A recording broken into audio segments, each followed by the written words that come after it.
Welcome back to The Deep Dive. Our mission, as always, is to be your expert co-pilot, navigating through complex info so you get the shortcut to being genuinely well-informed. And today, we've got something really practical. We're looking at a method, a system really, that claims it can seriously boost your English-speaking skills. Yeah, it's tackling that big hurdle, isn't it? Moving from knowing English to actually speaking it fluently and with confidence. We're tearing apart this 4-part methodology designed for exactly that. That's right. We have the blueprint, so to speak, for this very structured training system.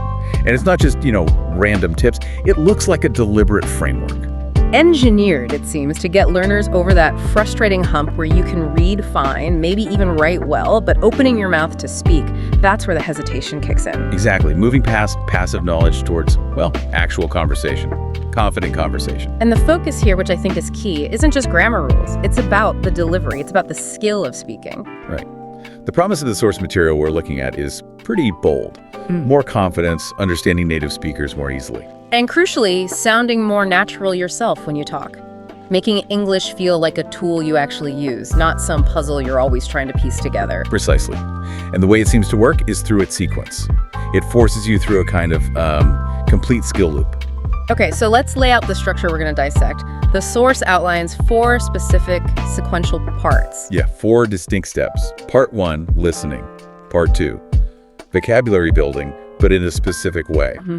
Part 3 is what they call listen and answer. Sounds like the active practice part. Right, the fluency engine, as the source material puts it. And then finally, part 4, shadowing, for refining the sound, the acoustics. Okay, 4 parts: listening, vocabulary, listen and answer, and shadowing. But before we even jump into the first part, there's a foundational idea we need to stress, right? Absolutely. The source makes it very clear, and it's something learners often skip over. This whole system relies on repetition. Disciplined, scheduled, active repetition. It's not a magic bullet you do once. No way. You have to commit to running through the entire sequence multiple times. Otherwise, that deep learning, that encoding into long-term memory, it won't stick. It's like the difference between cramming facts for a test versus really internalizing a skill, like learning to play an instrument. That's a great analogy. Yeah. You need the practice, the drills. So, with that commitment understood, let's dive into section 1. Laying the foundation with contextual listening. Okay, part 1, listening. The source provides a short dialogue, which we'll get into. But the instructions on how to listen seem almost more important than the dialogue itself at this stage. They really are. The core instruction is just relax. Focus on the main idea. And critically, don't stress about understanding every single word. That feels counterintuitive for a lot of language learners, doesn't it? You feel like you should understand everything. You do. But from a learning perspective, trying to catch and translate every word on the fly actually hinders progress. It ramps up anxiety, what Stephen Krashen called the affective filter. Right, that anxiety wall that goes up. Exactly. Your brain gets overloaded, you tense up, and you completely miss the natural flow, the rhythm, the melody of the language. So by saying relax, just get the gist, the method is trying to lower that filter. Precisely. It's training you to process English more like a native speaker does, focusing on the overall meaning, the context first, and then filling in details as needed. You start to, enjoy listening rather than seeing it as a test. Which is essential for actually absorbing the language naturally. Okay, so what's the context they use for this listening practice? It's smart. They use a short, pretty realistic workplace conversation. 2 colleagues, Alex and Mia. Okay, relatable. Yeah, and the topic is immediately practical. They're discussing a new project plan and whether it's finished. So there's a built-in objective, some stakes. Let's break down that conversation as presented in the source. Alex kicks it off, right? Yep. Hey, Mia, did you finish the new project plan? Simple, direct. And Mia's response immediately introduces a common workplace scenario. Right. Not yet. I'm still waiting for some information from Tom. Boom. Instant realism. Collaboration, dependencies, potential delays. It's all there in one line. For anyone learning English for work, that phrase, waiting for information from X, is gold. You hear that all the time. Absolutely. High frequency, high utility. Then the conversation shifts a bit into the organizational stuff. Alex asks, oh, I see, acknowledging the delay. By the way, who's in charge of this project now? And this is where Mia gives the backstory. It's useful because it shows how native speakers casually explain personnel changes. Yeah. She says Mr. Brown moved departments last month. Uh-huh. And Sarah took his place. So Sarah's now in charge. It's presented very naturally. What I find interesting here is that it's not just factual. Mia adds some commentary about Sarah. Yes, this is key. She doesn't just state the fact, she adds relational context. She says Sarah is really good at organizing things. And always listens to everyone's ideas. That's important soft skills language. Exactly. It makes the dialogue feel authentic. It shows how people use language in the workplace, not just for tasks, but for building relationships, expressing approval, commenting on management style. So the learner picks up not just who is in charge, but also how to talk positively about a colleague's abilities. Right. And then it all circles back to the main goal. Mia confirms the deadline. Me too. Meaning she also likes working with Sarah. She said, we need to finish the plan by Friday right now. Alex confirms, yes, that's the deadline. So by the end of this short listening exercise, even just focusing on the main idea, You've got the whole picture. The task, project plan, the characters, Alex, Mia, Tom, Sarah, Mr. Brown, the conflict, waiting for Tom, the resolution, Sarah's in charge, the positive dynamic, Sarah's good, and deadline, Friday. it builds a really solid mental model, a scaffold for the language that's about to be introduced. And if you just tried to translate word for word, you might miss that bigger narrative flow. Context first, that's the takeaway for part one.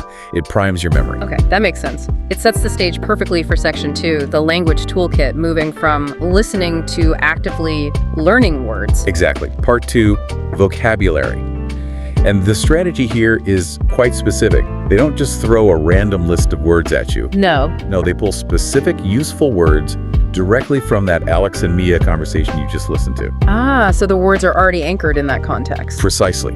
It connects the meaning directly to the situation, which aids memory significantly. It's active encoding. Now, the source material highlights 3 specific words or phrases from that dialogue. A critical learner might ask, only 3. How is that enough for fluency?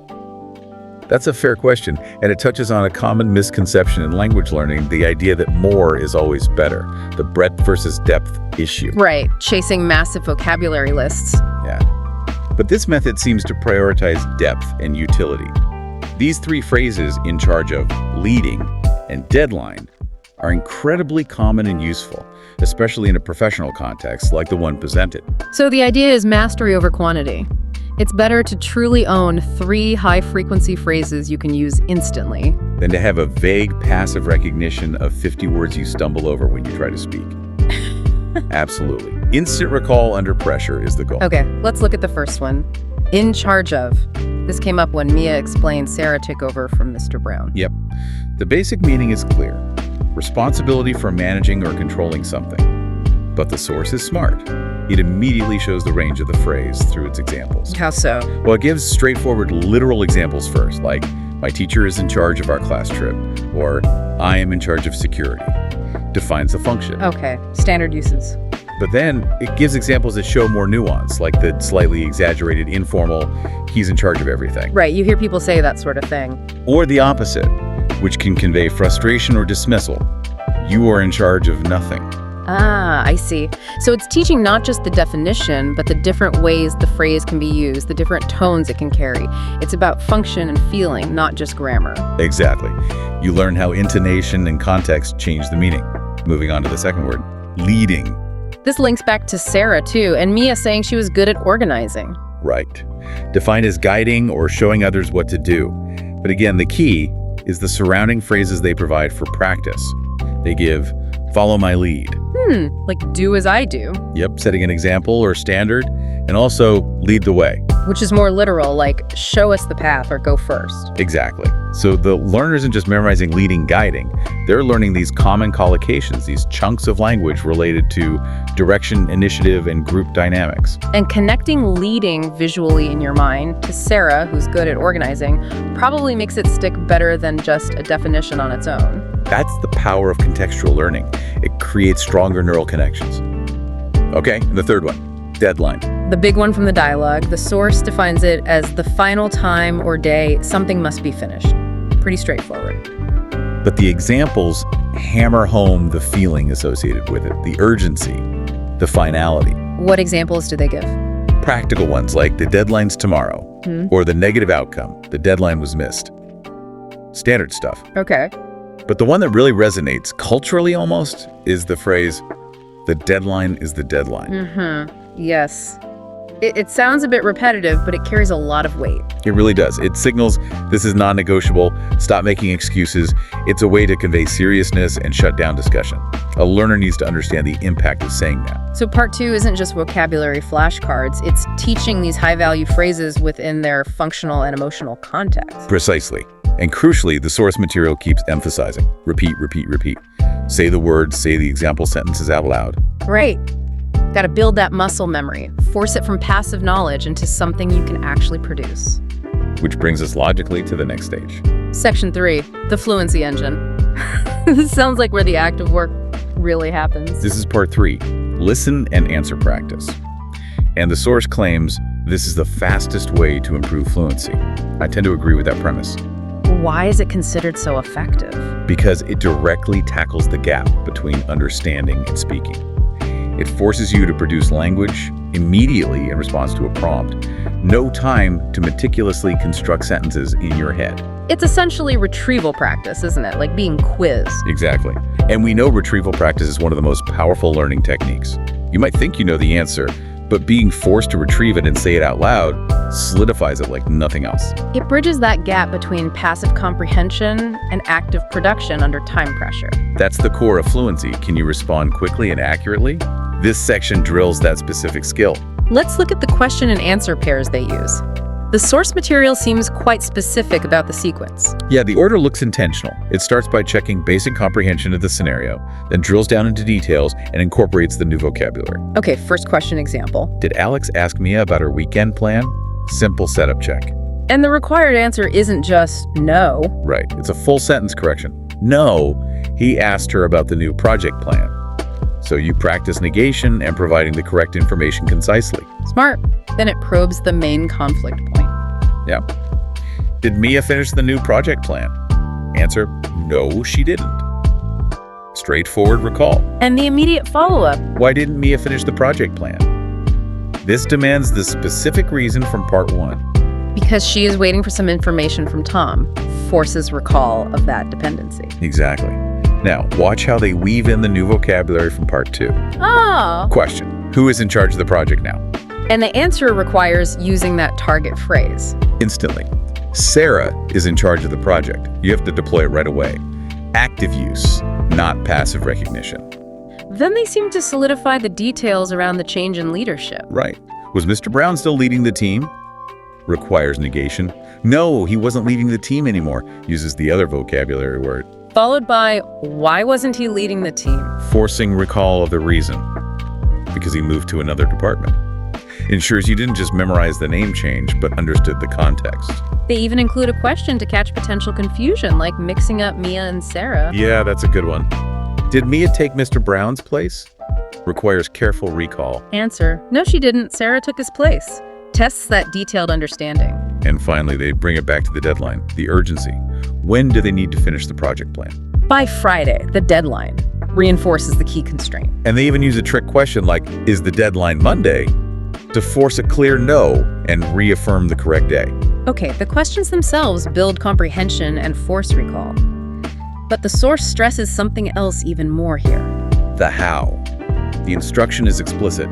Don't be shy and try to answer out loud. This seems absolutely critical, the physical act of speaking. It is. This is where the rubber meets the road. You have to translate that knowledge in your head into actual sounds, into timed speech. Overcoming that psychological hurdle of making noise, of potentially making mistakes out loud, is huge. Because hesitation kills fluency. If you pause too long to think, even if you know the answer, it breaks the conversational flow. Exactly. You sound unnatural, you lose confidence, the other person might jump in. This listen and answer section, done repeatedly, trains your brain to bypass that slow, conscious translation process. It makes a response more automatic, more reflexive. That's the goal, turning knowledge into a reflex. So you listen, you understand, you respond quickly, naturally. Okay, so we've built the foundation with listening, got the tools with vocabulary, built the engine for speed with Q&A.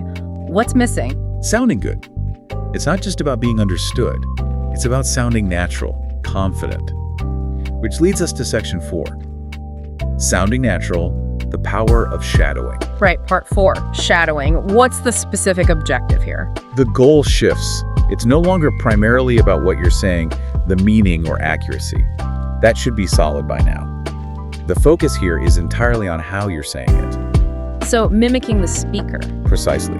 Copying the rhythm, the intonation, the rise and fall of the voice, and the pronunciation of the native speaker model. It's about capturing the music of the language. That music linguists call it prosody, right? Stress, rhythm, intonation. Exactly, and it's incredibly important. You can have perfect grammar and vocabulary, but if your prosody is off, you might sound robotic or flat or even convey the wrong emotion. Shadowing directly targets that. How does that impact being understood? Massively.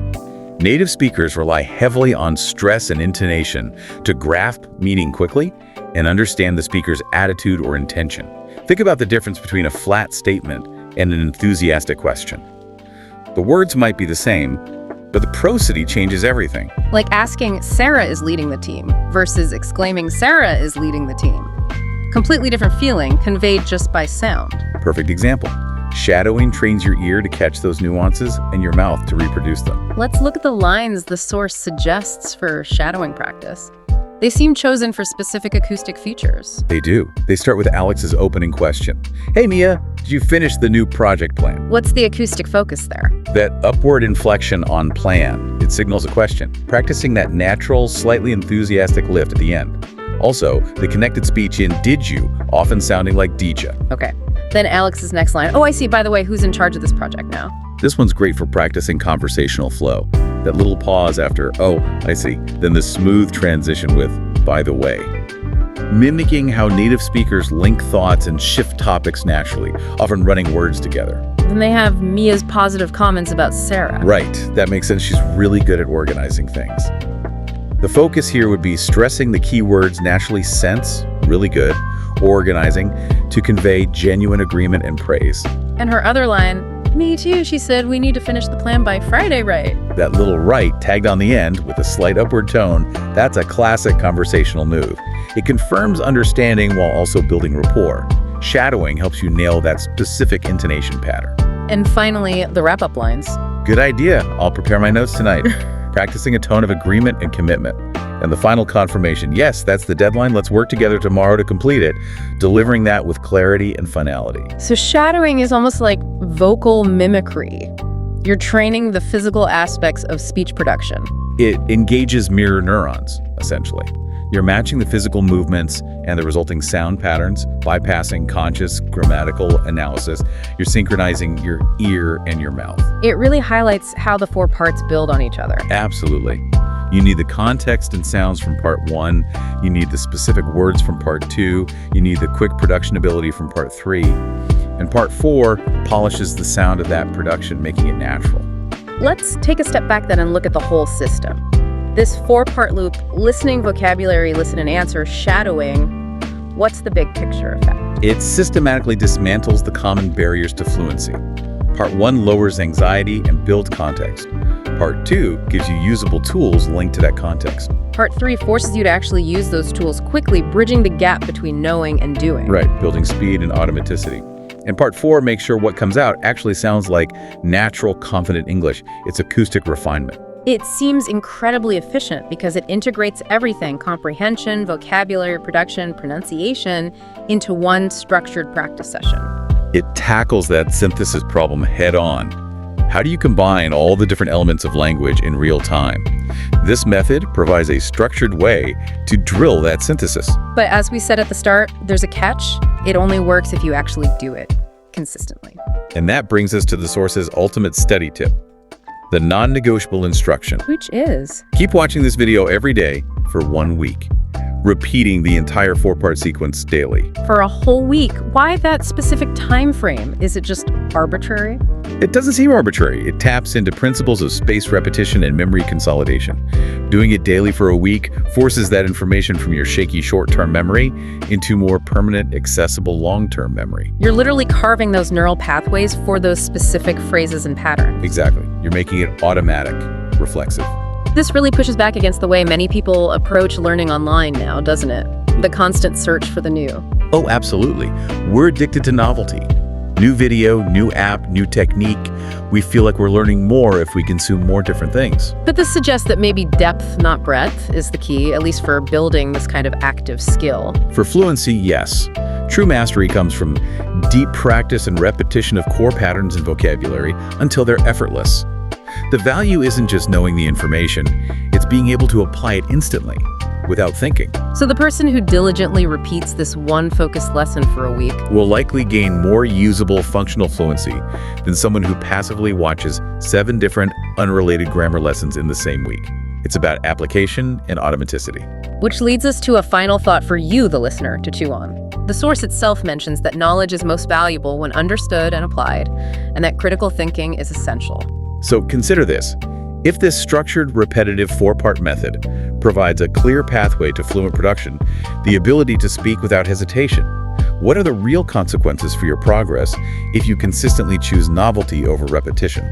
If you choose the dopamine hit of finding new content each day over the sometimes tedious but necessary work of deeply embedding one powerful lesson through focused practice. Are you actually building the skill of fluent speech? Or are you just accumulating more and more shelf knowledge information you possess intellectually but can't actually access and use effectively in a real conversation? Something to think about. The deep dive into fluency might be less about how much you learn and more about how deeply and how automatically you can use what you've learned. It really comes down to disciplined practice. Depth over breadth, perhaps, is the key.